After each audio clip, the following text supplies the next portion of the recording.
মা বোনেরা, রান্নাঘরে ভুলেও দুইটি কাজ করবেন না। যদি করেন তাহলে তো খাবার মজা হবেই না এবং আপনার সেই সংসারে সবসময় ঝগড়া এবং ফাসাদ লেগেই থাকবে। এজন্য খুব ভালোভাবে খেয়াল করেন। আজকাল ঝগড়া এবং ফাসাদের কারণে সংসারগুলি টিকে না, সংসারে শান্তি নাই, ছেলে মেয়েরা শান্তি পায় না, কারণ আমরা অনেক ভুল কাজ করে থাকি। আপনার কাছে যদিও বিষয়টা খুবই সামান্য, কিন্তু এটার ইফেক্ট এত দূরে গিয়ে পড়ে।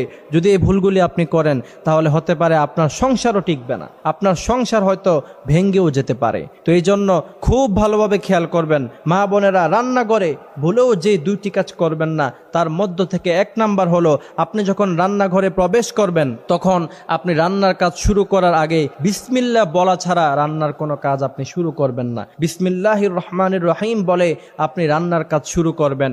যদি এমনটি করতে পারেন, বিসমিল্লাহির রহমানির রহিম বলার সাথে সাথে আপনার উপরে ফেরেশতা আসবে, আপনার উপরে রহমত